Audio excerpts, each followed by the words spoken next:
We've got three wonderful board directors and young leaders joining us today. Let me introduce you to them. We've got Rhys Williams, who's... Do you mind if I share your ages? Fine. It's fine. I know it's a bit... It's fine. Embarrassing sometimes. Who's 24 years old. Rhys is the Executive Officer of Community Solutions and is a local councillor on the City of Mandurah. He's also a board member of, well, I think he gave me a list of about 10 different boards and committees that you're on, but I'll mention the Peel Development Commission, and you're also Deputy Chair of the Regional Development Australia Peel Board too, so very involved down in Mandurah. We've got Tanya DePayne, who's 31 years old. She's the CEO of the Global Good Foundation. She's also a local councillor for the City of Kwinana. As I suppose a very committed councillor and community leader, she's really changed the youth culture in Kwinana, which has been really great to see and really created, I think, a very long-lasting change with the young people down there. And her work has really been recognised just recently, or it was a while ago, you were awarded with the Churchill Fellowship as well. So wonderful experience there.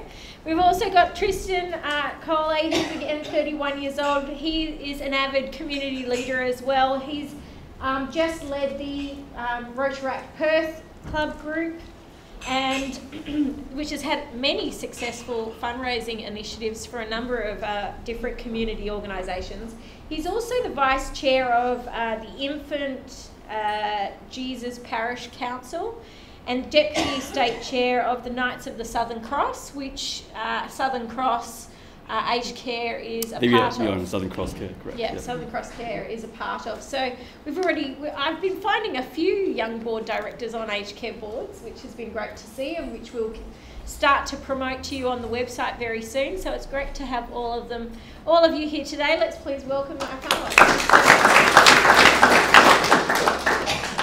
So, look, I really want to open it up to as many participants here today to ask questions of these younger board directors, because you might be in a position where you've still got some resistances in your minds or some challenges that you see in terms of bringing young people onto your aged care boards. It might be because of the size of the organisation or the ability for younger people to participate in some of the key board functions that may not be associated with young people.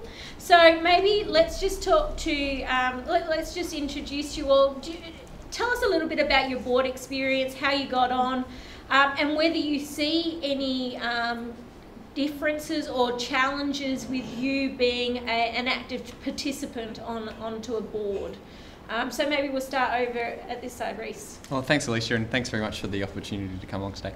The first board that I sat on, I was 18, and it was a not-for-profit organisation that did youth development projects. Had a turnover of about $100,000 a year and 2 staff, and it was great because you walk in there and someone gives you a balance sheet and a profit and loss statement. And you think, what is this all about? So one of the things that I picked up at that stage was that it's really important to be able to be exposed to these sorts of opportunities, and if people are able to give you an opportunity to get involved, then your own personal growth can also contribute to the organisation. So I think there are certainly plenty of challenges. I mean, everyone wants a young person to come on their board so that they can get into Twitter and that sort of stuff, but there's more to it than that, and I hope the opportunity comes to talk a bit more about that today. Yeah, definitely. So now you sit on obviously a very large organisation, which is the City of Mandurah, as a local councillor, where you're actually really having to deal with those financial issues. How has your growth sort of happened, and how do you feel like you're able to participate at that level with such a large organisation? Well, I think the first thing is convincing people over a period of time that your contribution to the board is worthy. And I think a lot of young people go into board situations feeling like from the first meeting they've got to prove themselves and they've got to... But I was sort of advised and taught by my mentors that it's a matter of getting in there and just not being afraid to ask difficult questions or what might be perceived as dumb questions. And over a period of time, people will eventually see that you have something to offer, and it doesn't always happen straight away. And I think Tanya and I have shared stories about local government before. It's like before the election that we were elected in 2009, there was, most councillors in Australia are over the age of 106, and so it kind of changed things a little bit, Sue. But I think it's a good introduction to Sue. I'm looking forward to meeting later on. What I think the opportunities in terms of the finance and the governance stuff is that, just because someone doesn't have a longevity of experience doesn't mean that their experience isn't relevant. And so I think that that's the key to it for me, is it doesn't matter if you're 18 or if you're 80. The experience that you can bring to the board isn't necessarily about how long you've been in the trenches for, but about your areas of interest and your areas of passion and the expertise and the experience and the skills that you can bring in. I think that, that is not age dependent. Tanya, what's been your experience in participating as a younger director on, again, very large organisation boards? It's been really interesting for me. I've done a lot of community work, and that's how I first got involved with boards. When I started doing community work, it's a very small sector in some ways. Everyone kind of knows everyone, and people started saying to me, come and sit on this board and come and sit on this board. So I kind of had a basic experience. With council, it was something I'd never even considered. It wasn't until there was kind of an unofficial campaign started where people were just calling me saying, you should run for council, you should run for council, you should run for council. And it wasn't something I'd ever considered, but it wasn't something I actually thought I had the skills to do. It wasn't until somebody actually said to me, well, you know what, you've got the basics, you're enthusiastic about the community, and you've got that basic grounding in the community, everything else can be taught. So for me, being on council has been a really exciting experience. I've gotten to learn a lot from really fantastic mentors. I'm very lucky we have a brilliant mayor, we have a brilliant leadership team at council. So I've been able to learn a lot from them. But it's been two ways, I've been able to put new ideas forward to them and even new ways of processing things. All our councillors now use iPads, which was one of the things that was introduced, saving now $6,000 a year on printing costs. And that's been just as a result of chatting with younger councillors, older councillors, trialling things. I think it's just been a totally different experience. So mentors has come up as a key theme between the both of you, and I liked what you said in terms of it's that, firstly, that interest in aged care or community, your local community, and everything else can be taught. Yep. And I know that they put local councillors, younger, is it every councillor or just younger councillors through governance training when you come on to? It's an optional thing, depending on your council. Yeah. Okay, great. So, having those sorts of opportunities for younger board members to be able to support their learning, I think is really quite successful. And I know that, who was it, Advocare had just, Advocare had made a commitment to the training of their aged care board, or their board, by putting all of their board members through AICD training. So again, and I don't think, again, as you say, it's age related. A 60-year-old might have not the right experience to sit on a board, just like a 25 or a 35-year-old might have not the right experience. But we can all come to different learning opportunities that will give us, better skills to be able to ask, difficult questions or ask different questions that will make us, make younger people worthy. We don't want to be token young people on a board. We want to bring something to that board. And I think that's the most important thing with board members is I don't think it matters how old you are. It's about finding the right person to fit your board and finding people with the right interests. I know I probably get a board approach to be a board member probably once a fortnight at the moment. And it's just people going, oh, you've been on this board and this board, come be on our board. But the board that they're asking me to be on is not actually relevant to any of my interest areas or experience or anything like that. So I know that I'm not going to do a good job on that board, which is where I can refer other young people through. But I think that's really important, is finding that right match between your board and the experience. Great. So I want to tap into how organisations could find the right young people a little later. Tristan, you're on an organisation that, is part of governing an aged care organisation. How did you come across that board, and what's been your experience in terms of your participation on boards? Yeah, look, I've had a diversity of experience, but firstly, I do agree with what the guys have said in relation to it is not a matter of age, more a matter of what skill sets and experience you can directly add value, but also to be able to hit the ground running, and also to be able to actually have a passion or a genuine interest in that particular area and specialise in that area. The benefit I've had is I've worked in executive recruitment, working for public listed companies and a few mining firms as well. And it's very much a matter of what relevance can be brought. I think a lot of boards out there may be a bit choosy in terms of who they wish to bring on board. And I think rightfully so, because you have a responsibility of due diligence to be able to pick people to bring on board who can add direct value, increase your profitability. But the experience I've had with Southern Cross Care, for example, I had a conversation with Tony Quinlan and saying, what are the main challenges you guys have at the moment, and what are your thoughts in relation to your board composition? And he was saying the main challenges that we have are things such as legislation, state legislation, how we can attain maximum funding given the recent changes, and also in the evolving demographic of potential patients you bring on board, what are the different levels of aged care, what's going to be, how we can, as an organisation, grow and maximise and build upon those evolutions that are occurring. And his thoughts are basically, and I agree in terms of making sure that whatever people you bring on board, whether it be older or younger, to ensure that they have a correct level of skills and experience, but also a passion in aged care. And that's basically what I've found every other board I've been on. It's a matter of what interest do you have in, say, the Infant Injuries Parish Council, where as a parish of about 5,000 members, the fifth largest in the state, the challenges we had were how do we stay not profitable, but how can the organisation exist without falling over, considering it's not for profit? So I came on board when I was about 25 years old, and I was relatively young. And as a matter of looking at the financials, having hard conversations in terms of how we're going to constitute our staff, and we had to make a few hard decisions, but that resulted in the parish going from negative red figures to something a little more positive. Now we're at a more sustainable level, and also applying a bit of organisational restructure, because my background is HR, and we implemented a reorganisation to the parish, going from a relatively hierarchical structure to something a little more functional, efficient and flat. And that's because I had a direct passion in the parish itself in relation to community services, and had an alignment between their beliefs. And I believe that's one of the reasons why I got brought in the first place. So I think it's a matter of for young people to have a passion and a skill set specialisation in a particular area, and being able to be connected to an organisation that has needs where they can be valued from.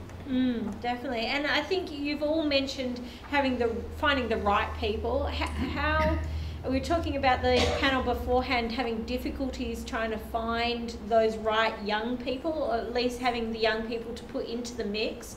I know that all of us are, very heavily involved in the youth sector, so come across quite a lot of, outstanding young people that can participate at that level. But do you want to just share your thoughts around how organisations might go about finding good young people to be able to consider on their boards?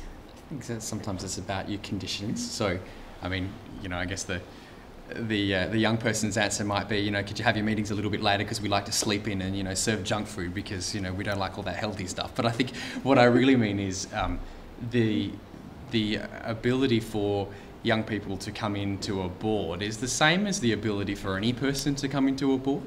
And I wanted to pick up on a comment that Jan Stewart made earlier about coming into a board and not being greeted for, a couple of meetings.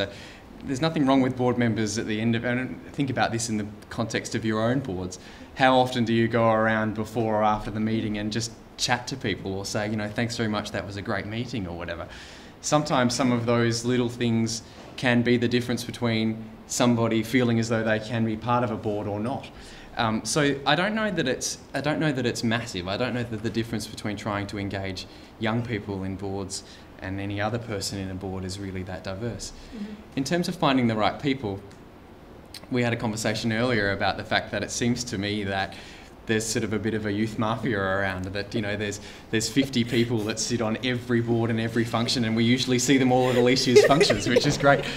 But there are a lot of young people in our community that want to contribute And so for your organisations, yes, they might not have the skills and experience, or they might not know their way around a balance sheet, but hopefully your board members provide some sort of investment to your organisation in terms of they're investing their time and their energy, and hopefully you get some sort of return on that. Well, think about your young members as just a longer term investment. The opportunity to invest in them early so that you've got some succession planning in place, so that your organisations in the next 10 years are able to flourish with new members that have got the ingrained experience and that have been around for a while, but that also aren't in the next few years looking to step off and try something else.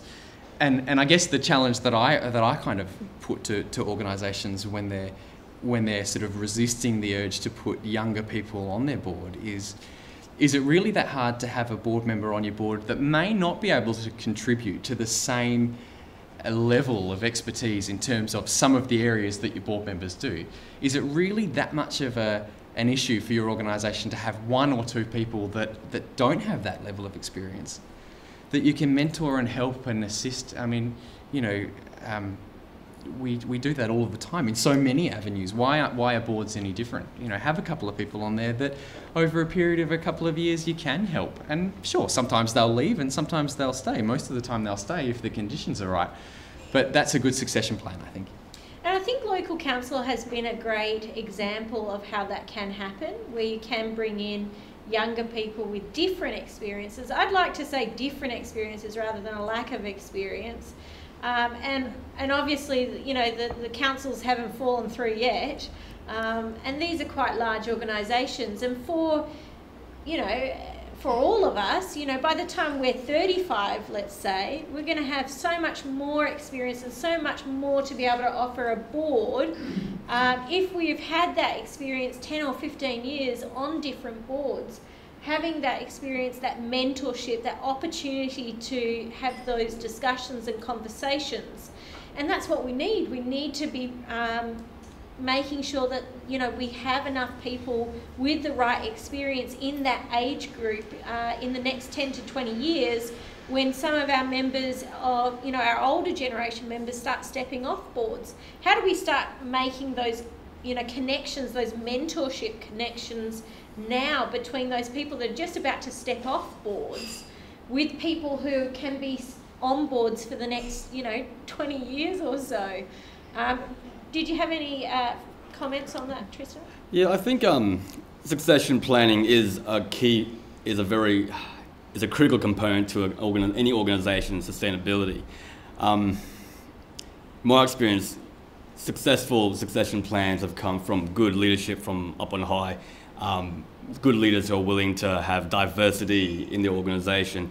And in doing so, like we had a bit of a conversation before about how a lot of board members tend to be tapped on the shoulder, things like that. And the reality is that boards and organisations will bring on board people whom they have an existing association or knowledge of. And that's because, of course, as we know, in terms of due diligence, we don't want to bring any liabilities on board. We want to bring on board people who are known to be effective, known to have brought value, known to have increased profitability, or some real organisational change in an organisation to be able to add value to the organisation. And for that to occur, in an ideal world, you basically put out an advertisement or some description and basically screen your people. But I think nowadays, it's a combination in terms of recruitment as well. It's a combination of advertising, but also leveraging our networks. You know, who do we know who in our networks have come across people who've added value that could be of transferable relevance to our organisation? People who are familiar with the legal frameworks, familiar with the cultural side of things, whatever industrial sector we work in, and also have an ability to implement change. Those are transferable things, regardless of how old or young you are. That is critical in terms of that succession planning occurring. But in saying that, I think it's really a matter of basically leveraging an organisation's networks, internal and external, to be able to come together with a long list of ideal people whom they be able to proactively have conversations with, or even establishing, like we said before, a mentoring relationship to see if we can cultivate that person who can add value to a board. I can also understand any organisation is not going to be always in a position where they're going to have the time and resources to go out and spend time mentoring. They're going to want people who are able to hit the ground running, and that is basically how competitive these roles are. So if young people want to get onto boards, they're going to need to basically demonstrate their success in their own interests. And it's not going to be a matter of making an effort to come on board to an organisation. It's going to be a matter of getting runs on the board, being successful and effective, and also visible in what you do. When the time comes, someone in a good position is going to have a conversation with you and say, would you like to know a bit more about us? Chances are that young person and that person will already have some kind of knowledge of each other already. And I think that's where you get to Tanya's situation, where once you've done that, all of a sudden you get, Exactly right, yeah. Opportunities coming to you left, right and centre. I'd like to open it up to our audience participants if they would like to ask a question of our younger board directors. Yeah, go for it. Sorry, you spark a lot of ideas. That's a good thing. We talk a lot about mentorship, and I'm really interested from your roles on board, who you saw as the ideal role or function to be your preceptor or mentor or whatever you want to call it. Like, is it the chair of the board? Would you prefer that you were buddied with a board member or the CEO, or how? My first mentor was a gent by the name of Tony Chialilla, and he was my CEO for my first job working for an IT recruiting firm called Griffin. It's funny, I've got a number of mentors. He was the first one. The mentoring relationship... I suppose in the context of being on a board, sure. A new board member, that's what I wanted to frame it around. Okay, understood. I think it really depends upon the young person that you're talking to. Sometimes, like some of the people here, they've had a lot of board experience, so they don't necessarily might not need that buddying experience, that buddy, or that mentoring relationship set up for them. They've got mentors already in place. If you've got somebody who lacks a little bit of experience, then I think it's about asking them, what's going to make you feel most comfortable. And I think it depends on the areas of expertise that you're strongest on as well. So if I was to come onto a board and maybe financial things were not my forte, then it could be matching a member who's strong with the financials with that person. So I think it depends on the skill set of the person you're bringing in and where they see the development being as well. I suppose I'm trying to move past the point of where we put it all on the new board member to work out how they're going to survive, and trying to think about, well, okay, is this part of our educating of a chairman or our educating of other board members? So it's just trying to move it out from you having to swim to the top. I think that's a really good point and an important point, because the first thing that happens when you go to a board is that you get your board papers for the first time with no history of the organisation. You think, oh wow, it's going to take me 6 months before I even get what this organisation's about. I guess it comes back to the reason that you recruited the young person or the person in the first place. Did you recruit them because you had a particular lacking in certain skill set? If so, I guess then you're looking at engaging someone with that skill set, and then their mentoring might become more apparent once that gap has been identified. I'd like to be able to say that I think it would work for someone on the board to put their hand up and say, okay, well, I'll be the buddy this time. And it might work for an introductory period, but I think because people are different, I'll want to be able to learn from somebody who I just really connect with, and maybe that becomes apparent over a period of time. So in terms of a practical application, maybe it's having somebody that says, okay, for a period of time, I'll be the introductory mentor, or I'll chat with this person after hours, or sit down for a coffee after each board meeting or prior to the board meeting or whatever. And then over a period of time, it might become a bit more clear as to how it should work with a less official approach. And I've also found it's not necessarily just one mentor. Yeah. It could be mentors in different fields. So on a board, you might have 3 or 4 mentors, depending what the mentoring in. Yeah. And reverse mentoring opportunities. There's obviously opportunities of bringing the skill sets, as Reece was saying, to a new board that might want to set up, and that's a nice way of making the young person feel comfortable, because you're recognising the skill set that they're actually bringing to a diverse group of board members who obviously have huge skill sets as well.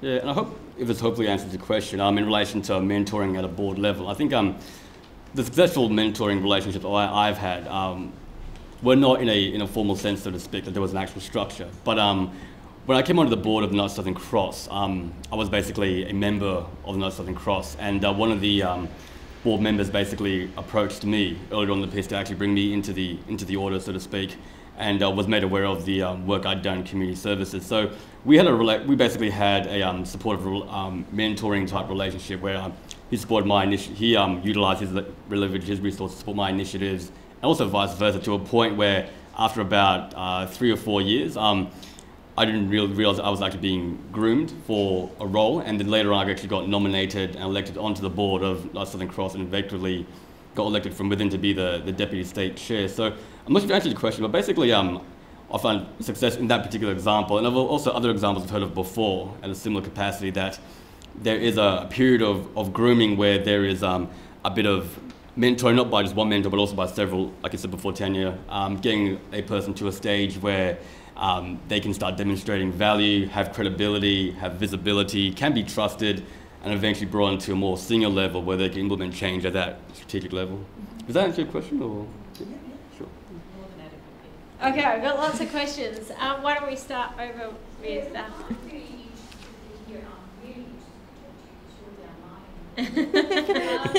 Don't ring me about any cracks in the footpath or bus stops. Tip pass.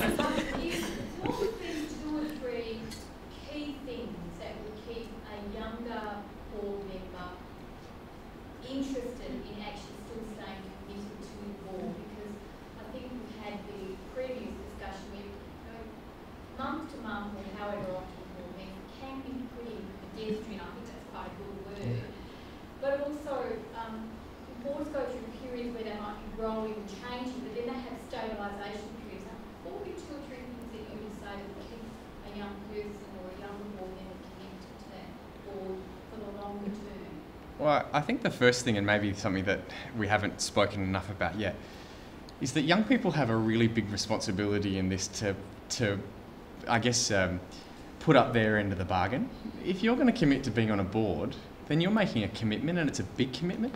So, you know, don't get onto it and then, you know, 3 weeks later go, oh, I only really did that because someone asked me. I mean, and so I guess the thing is there, it comes back to finding the right people. But I think a big part of it is the same reason that anybody stays engaged in something. If they, and I've been harping on about this a bit because it really resonated with me when Jan said it, if you feel as though you're involved in a board and you're valued, and every person likes to be valued, not just young people, then you're going to be likely to stick around. If there are opportunities to be mentored and learn new skills, then you're going to stick around. If you feel as though you are the token person, then to be honest, why would I waste my time is the kind of question.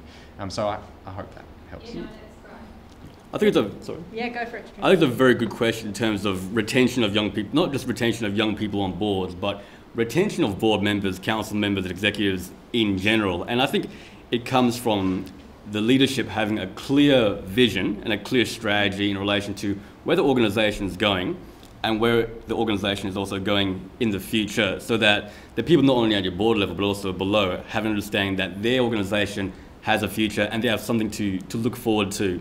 There needs to be, at a board level, a high level of position clarity in terms of like what my responsibilities are, what's expected of me, and also a two-way street, what I expect of my leadership. If those things are aligned, and if you've got a board person who is engaged, knows what they're doing, knows what they're meant to be doing, and also what they're not meant to be doing, and also have a parallel in terms of their personal values and aspirations aligning with the organisation, you've got a higher chance of retaining those people, not just at a board level, but also at a company level throughout, and you've got probably a better chance of being sustainable for the future. And I think that's not just with not-for-profits, but basically any profitable, not profitable organisation, no matter how big or small that may be. I came across scenarios when I was in the Rotaract Club of Perth, also my interview as parish council, where I basically had to, as a chairman, had to restructure and re-establish these two organisations that were going through a dramatic state of change. Like Rotaract Club of Perth, we basically went down to about 6 members at one point because of the challenge of leadership before. We revamped, established our vision, our structure from scratch, and basically engaging our members to a point where we're now a more flourishing organisation with 30 plus members doing high volumes of charitable work. And also similar to my parish council, basically the parish, the we were going through a state of change. We had financial dramas. Our parish council, basically, we didn't really have a proper functioning council. It came down to a point of establishing what the vision and the strategy would be for, I think we started 3 years, and basically that was the building blocks in a bit more clarity, relevance, and sustainability from there. Any more questions? Yep, David? In trying to attract aged care or younger people to the aged care industry to serve on committees or boards, we do need innovation, we do need creativity. But how attractive is it still when it's one of the most highly regulated industries and the resources are very tight? And that's why we need the innovation and creativity to be able to kind of make the dollars go further, to be able to deliver the quality of care that we need to. But it's highly regulated, and we're always pushing against Canberra because they won't give us enough resources. I think again it comes down to finding the right people and preparing them for that in your initial, I guess, conversations with them, preparing them to sit on that board, that they understand the industry that they're sitting on the board in. I think that's a key thing. But it's a hard call, a very big challenge. Yeah. For any young person, they might think that they're coming on the board with good excitement and they can make a difference. Yeah. I often, like I'm not on an aged care board, and so I can't draw the parallels to that, but I'm involved in local government, and local government's not always that dynamic either, you know, so there is sort of a little bit of a little parallel there, but I'm really interested in communities, and so I'll link it back to what I guess I can learn from that, and that is that innovative communities aren't necessarily communities that are everyone under 25, nor are they everybody in a certain socio-economic bracket. I think the main reason that aged care boards should be trying to attract young people onto their boards is not so they can have young people on their boards, but so they can have diversity on their boards. Because new ideas do come from diversity, and I think that's probably why. And take your point about there's always going to be scarcity, and you know, in the regional development world, you know, we're complaining about the amount of money that we get to cater for these communities that have been left out and lost forever. What do you do to try and help them? You do have to be innovative, but I think the way to do that is to have a real meeting of the minds and a real sharing of ideas. Just any last comments? I think I'll speak as a recruiter. I mean, it's a very complex industry, aged care, from the experience I've had, and I think the legislative frameworks and policies and are very, very complex. I mean, it'll come down to what's going to be the value proposition for not just a young person, but any person to come on board an aged care organisation. To answer your question about getting over things, overcoming challenges like regulations, it's going to come down to a matter of finding I suspect finding a person, whether it be young or not, who has either a passion in aged care, or they have a passion for overcoming challenges to enhance profitability and an ability to get through red tape, ability to interpret and optimize challenges in legislative frameworks and what have you. They may come from a legal background or a commercial background and basically present the value proposition as, this is a challenge, this is a business challenge we have. I understand you've got some experience in business analysis and basically optimizing loopholes in legislation. What can you do to overcome this challenge that we have at a commercial level? And that could be a personal challenge for them to align with the organisation and get value from there. And it's probably a very broad answer. I'm not sure if that really answers the question. One to keep exploring, I think, and we're keen to explore it in the Young Leaders program too. So, you know, I welcome your involvement in putting that question perhaps to a Young Leaders group too. Phil. Hi, I'm on the board for the Youth Affairs Council of WA, and in our constitution we actually have a requirement for a certain number of young people to be on our board.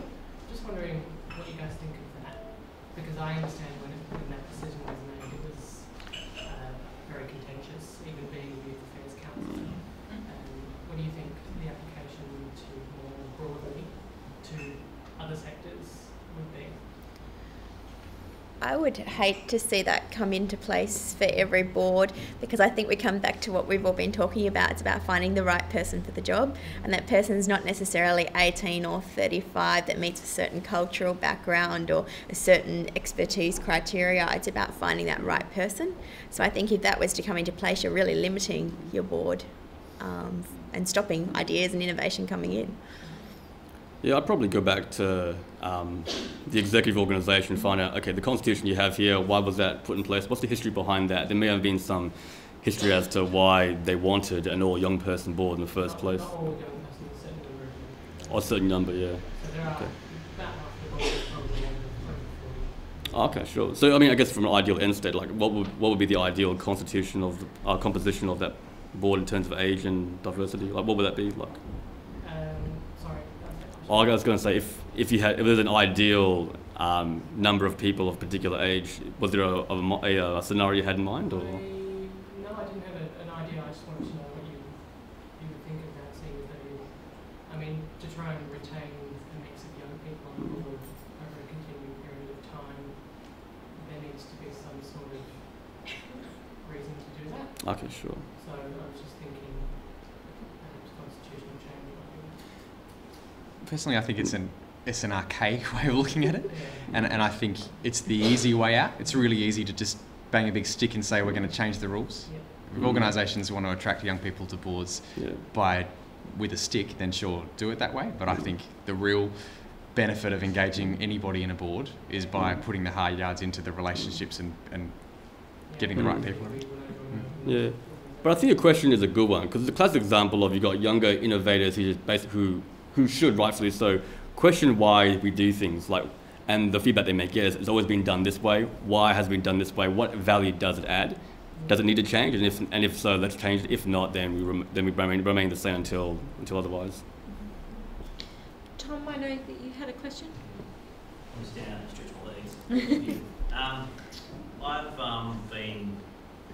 I'm not a part of the program, but I've fallen into your young person category here. I think I'm 26. I've been on boards where I'm the oldest person, I've been on boards where I'm the youngest person. So from an older person's point of view, I'm looking at the succession planning and things like that, and I'm glad we're talking about it. From a younger person's point of view, I go on a board and they talk about succession planning and it scares the hell out of me. I think someone talks about succession planning and you think, well, am I the person they're relying on for 10, 15 years? Maybe in 10 years' time I want to have 2 or 3 kids and have seen half the world and have a house in a different state or country. So I'm interested in what you guys think. What should a succession plan really look like? And how do you approach that with the person that's really talking about that kind of longer term thing? With a younger person, you're thinking, I mean, 2 years is a hell of a long time away from me. So how do you go about it? Look, I just pick up on an initial point that you made.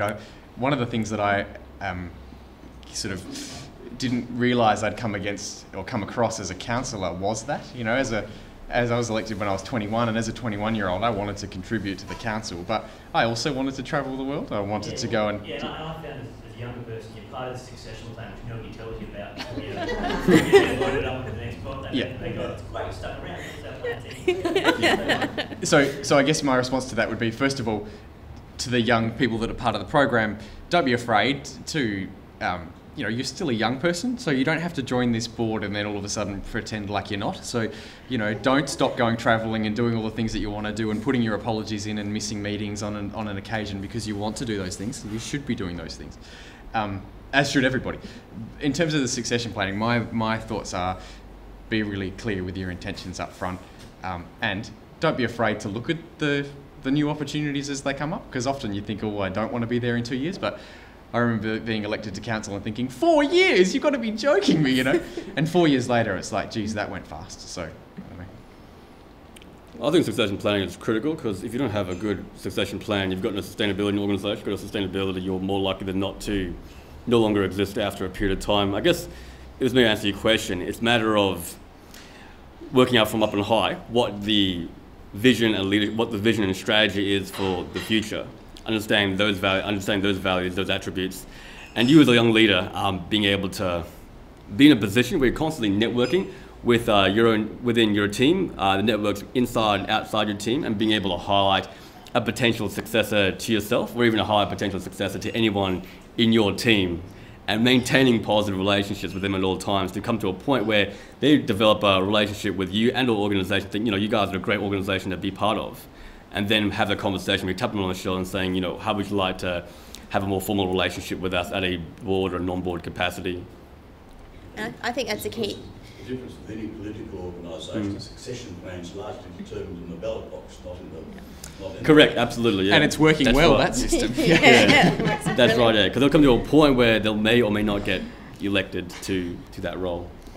Did you have any? Yeah, and I see that as a key role as a young board member, is for the young board members to be mentoring the future young board members. Because I often have a lot of 16, 17-year-olds come up to me and say, well, we'd really like to be doing what you're doing, but we have no idea how to do that. So it's creating your own succession plan within your organisation as well. Yeah, creating legacy. The ones coming in. Yeah. And because we, obviously the issue of having a limited tenure on a board anyway is supposedly good practice too. So you don't have, board members for 30, years plus on the same board without there being a mix of, contributions. And whether a person stays on 2 years or 30 years, it's really about what contribution that person makes rather than the years that they spend on that board. Is there any other questions? Yeah, Jan. This is not so much a question, it's an observation about board practice that we didn't talk about this morning, and maybe some of you guys all have some thought about it. It's the whole question of evaluation of board performance. Now, we've talked about how you get on a board, and we've talked about the importance of the orientation of a person, whether it's a young person or an old person. But the practice that I've seen on some of the boards that I've been on that has actually improved the performance of the board is a formal commitment to an annual evaluation. But moreover, the practice of an evaluation process for every single meeting. It was introduced to our own board, in fact, by the then chairman of Mercy Care, and I've taken it to a couple of other boards.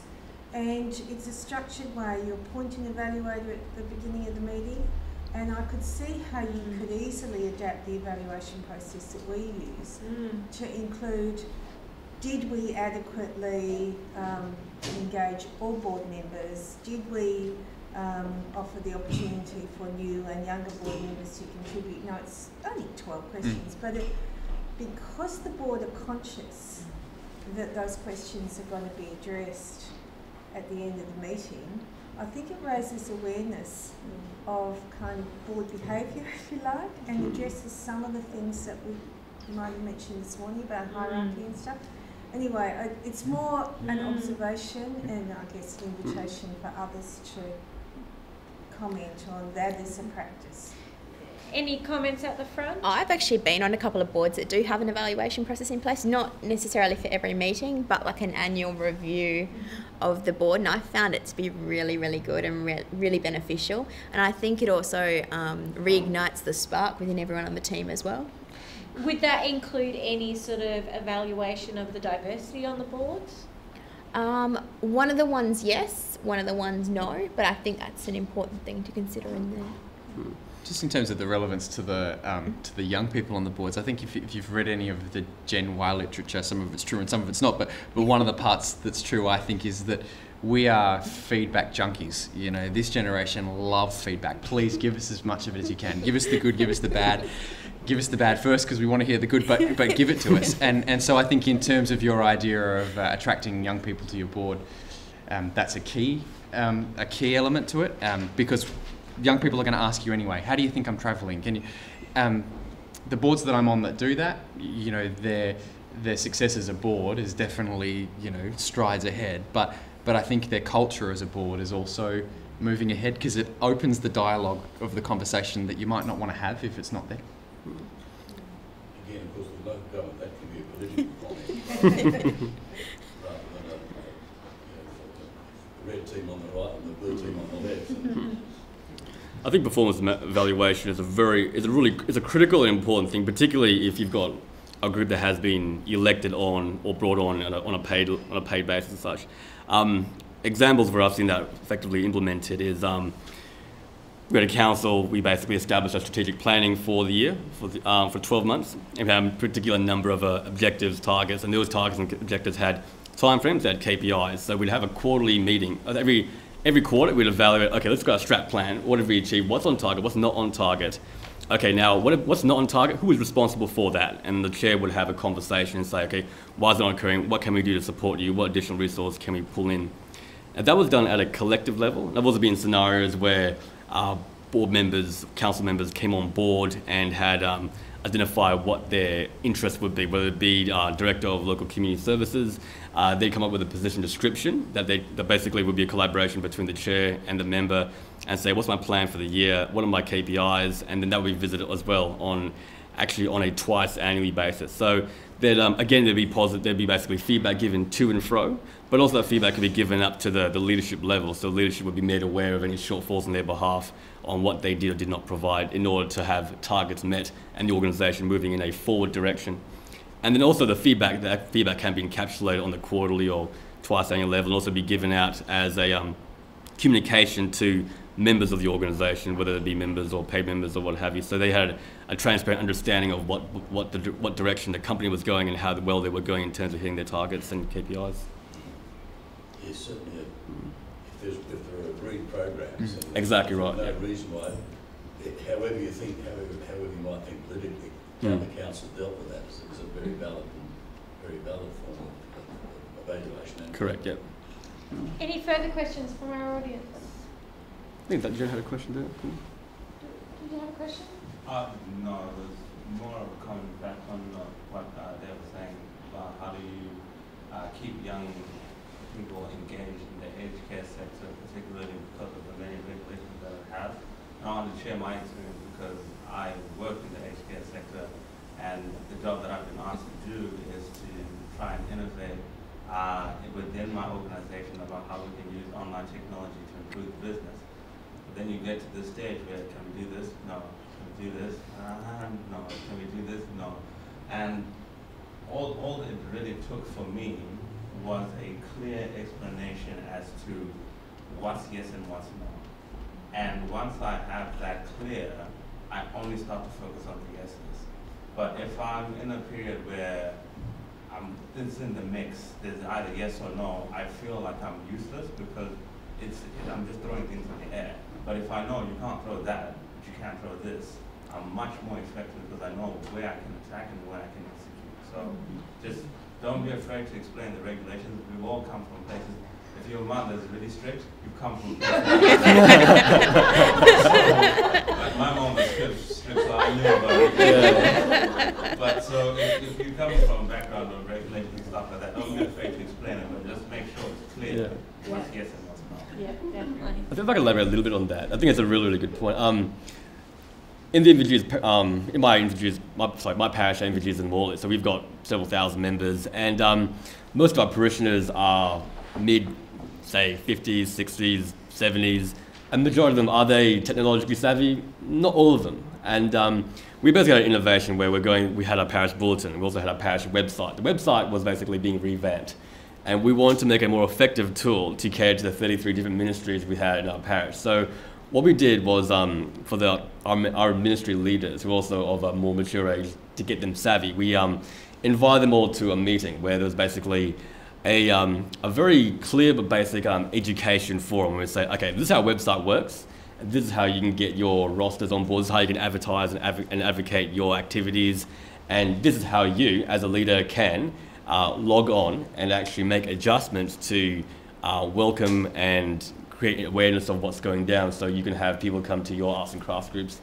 and so forth. And initially it was met with a lot of resistance because some of the members didn't really know how to use the internet or didn't know what an iPhone was, things like that. So it was a very basic step-by-step education process. We came to a point where they understood the value and how many people they could reach out to, how they could attract more members for their groups and ministries. And from there, they bought into the process and became users and administrators of their various ministry groups. And after a period of time, we did an evaluation after 3 months, and they actually found success because they had people coming to activities and demographics of younger people that they didn't really know would actually pay attention to the website. And it was also found as an easy means of getting in touch with the other peers outside the website because they learned those transferable IT skills. So I think that's an example of where, I mean, as a younger person, we were able to advocate technology in a manner that was able to, I guess, take this parish from a traditional to a slightly more innovative level of work. And one of our unconventions is focused on the use of technology and social media in a way that aged care CEOs and boards can connect in with younger people, younger generations, and leverage the messages. And we've started to see that in aged care. With AXWA being very vocal on Twitter and utilising video, and I think that's an opportunity for younger people to be able to offer expertise around how to leverage their message in the strongest way using social media. Yeah, did you have some? Yeah, look, I just wanted to pull out, I guess, and elaborate on one of the comments that you made. I remember sitting on this board with this younger guy about my age, and he was new to the board as I was, and he sat there and he had all of the answers to everything, you know, and there's these people in the room that are like, you know, been in the industry for 30 years, got all this, you know, and this guy was shooting off, you know, he knew all the answers, he's arguing with people across the table, and it was like, what are you doing? And I was a bit concerned about that, and so I took some time to get to know him afterwards, and what I discovered was that he was so out of his depth in terms of his feeling like he has to contribute to a certain level straight away, that he actually became a bit unbearable and he didn't gain the respect of the people in the room. And so I guess because we might not have another opportunity to the younger board members that are part of this program, it's a long journey. You know, when you get onto a board, it is. I remember getting elected to council. It's like, congratulations, you're elected. Here's a briefcase. You know, read it by Monday. Yeah, and it's got like all this stuff in it, and you know, get across the budgets and get across the. There's no way that you're going to be able to get your heads across everything quickly.